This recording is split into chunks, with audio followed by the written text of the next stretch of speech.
that involve the use of water, and then ball sports, sports that involve the use of a ball. Okay, we have examples like cricket, hockey, and so on. These games, these forms of sports use a ball. And then the other sports, think of swimming, diving, and then the contact sports. These are different forms of contact sports.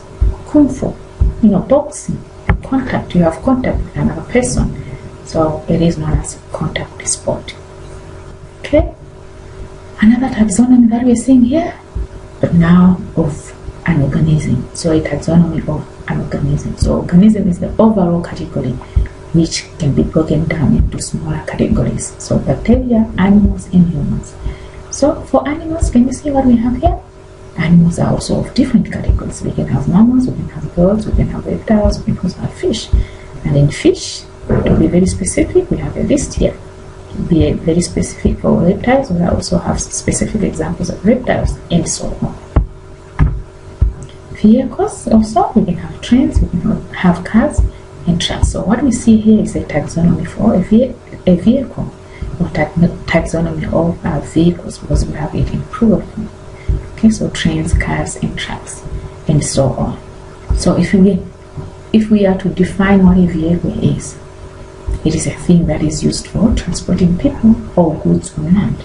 So a train can transport people and even goods. A car can transport people and even goods. Trucks mostly transport goods.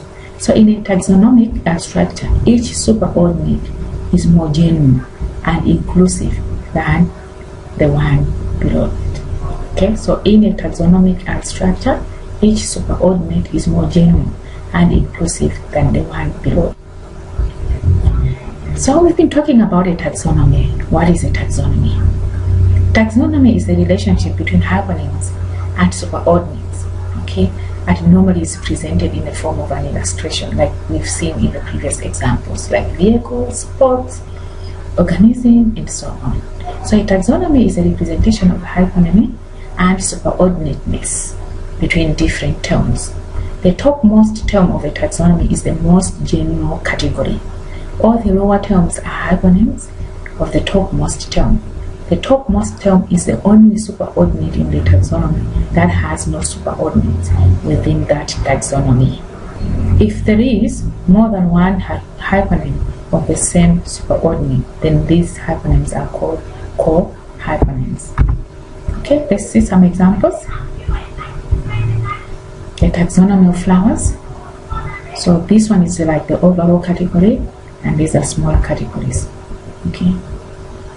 So we can say a rose is a hypernym of flowers.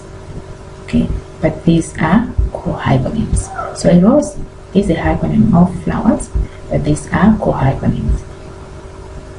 A tea rose is a hypernym of roses, but these are the tea rose and climbing rose are co-hypernyms. Can you get what I've been talking about?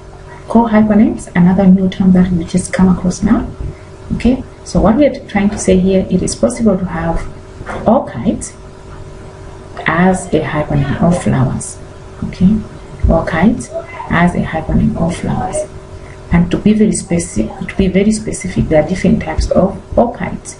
Okay, this one, the corsage orchid, and then the moth orchid. Okay, so the corsage orchid and then the moth orchid are co-hypernyms. In a taxonomy of vehicles, the trains, cars, and trucks are co-hypernyms. Okay, so in a taxonomy of vehicles, trains, cars, and trucks are considered as co-hypernyms. So in a taxonomy of sports, dancing and martial arts are co-hypernyms of contact sports. Okay, while tango and salsa are co-hypernyms of dancing.